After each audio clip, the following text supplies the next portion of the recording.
সন্তানের জন্য বাবার লেখা অসাধারণ এক চিঠি। বাবাটি হলেন একজন চাইল্ড সাইকোলজিস্ট এবং হংকংয়ের প্রখ্যাত টিভি সম্প্রচারকারী। তার কথাগুলো বয়োজ্যেষ্ঠ, বয়কনিষ্ঠ, বৃদ্ধ কিংবা তরুণ, শিশু আমাদের সবার জন্যই প্রযোজ্য।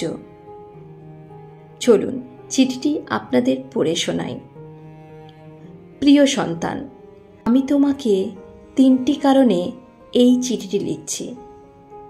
প্রথম কারণটি হলো জীবন, ভাগ্য এবং দুর্ঘটনার কোনো নিশ্চয়তা নেই। কেউ জানে না সে কতদিন বাঁচবে। দ্বিতীয় কারণ, আমি তোমার বাবা। যদি আমি তোমাকে এই কথা না বলি, অন্য কেউ বলবে না। তৃতীয় কারণ, যা লিখলাম তা আমার নিজের ব্যক্তিগত তিক্ত অভিজ্ঞতা। এটা হয়তো তোমাকে অনেক অপ্রয়োজনীয় কষ্ট পাওয়া থেকে রক্ষা করতে পারে। জীবনে চলার পথে এগুলো মনে রাখার চেষ্টা করো। যারা তোমার প্রতি সদয় ছিল না, তাদের ওপর অসন্তোষ পুষে রেখো না, কারণ তোমার মা এবং আমি ছাড়া তোমার প্রতি সুবিচার করা কারো দায়িত্বের মধ্যে পড়ে না।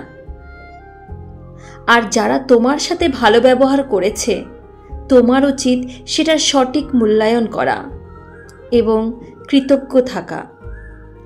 তবে তোমার সতর্ক থাকতে হবে এজন্য যে প্রতিটি মানুষেরই প্রতি পদক্ষেপের নিজ নিজ উদ্দেশ্য থাকতে পারে। একজন মানুষ আজ তোমার সাথে ভালো, তার মানে এই নয় যে সে সব সময় ভালো থাকবে। কাজেই খুব দ্রুত কাউকে প্রকৃত বন্ধু ভেবো না। জীবনে কিছুই কিংবা কেউই অপরিহার্য নয়, যা তোমার পেতেই হবে। একবার যখন তুমি এই কথাটির গভীরতা অনুধাবন করবে, জীবনের পথ চলা অনেক সহজ হবে। বিশেষ করে যখন বহুল প্রত্যাশিত কিছু হারাবে কিংবা তোমার তথাকথিত আত্মীয় স্বজনকে তোমার পাশে পাবে না। জীবন সংক্ষিপ্ত। আজ তুমি জীবনকে অবহেলা করলে কাল জীবন তোমাকে ছেড়ে চলে যাবে। কাজেই জীবনকে তুমি যত তাড়াতাড়ি মূল্যায়ন করতে শিখবে, ততই বেশি উপভোগ করতে পারবে। ভালোবাসা একটি ক্ষণস্থায়ী অনুভূতি ছাড়া কিছুই নয়।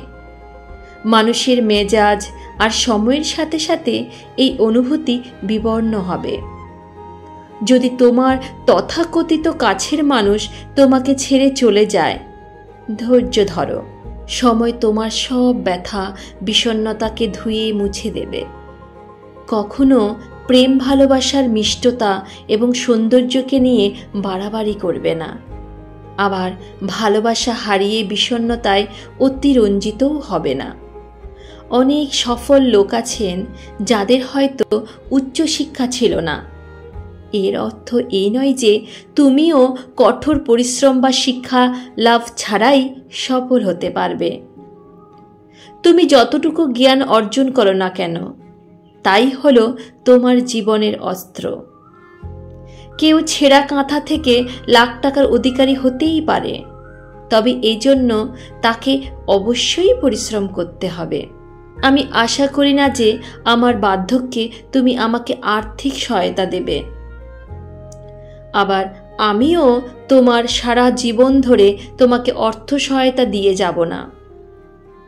যখনই তুমি প্রাপ্তবয়স্ক হবে, তখনই বাবা হিসেবে আমার অর্থ সহায়তা দেবার দিন শেষ।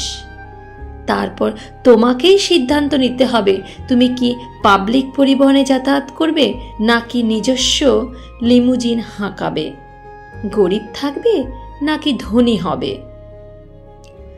তুমি তোমার কথার মর্যাদা রাখবে, কিন্তু অন্যদের কাছে তা আশা করো না। মানুষের সাথে ভালো আচরণ করবে, তবে অন্যরাও তোমার সাথে ভালো থাকবে তা প্রত্যাশা করবে না।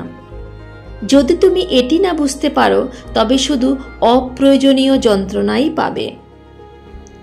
আমি অনেক বছর ধরে লটারি কিনেছি, কিন্তু কখনো কোনো পুরস্কার পাইনি। তার মানে হলো এই যে যদি তুমি সমৃদ্ধি চাও, তবে কঠোর পরিশ্রম করতে হবে। বিনামূল্যে কোথাও কিছু জুটবে না। তোমার সাথে আমি কতটা সময় থাকব সেটা কোনো ব্যাপার না, বরং চলো আমরা আমাদের একসাথে কাটানো মুহূর্তগুলো উপভোগ করি, মূল্যায়ন করি। ভালোবাসা সহ, তোমার বাবা। চিঠিটি তোমাদের কেমন লাগলো তোমরা অবশ্যই কমেন্ট করে জানিও। আর ভালো লাগলে আপনার সন্তানদেরও পড়তে দিন।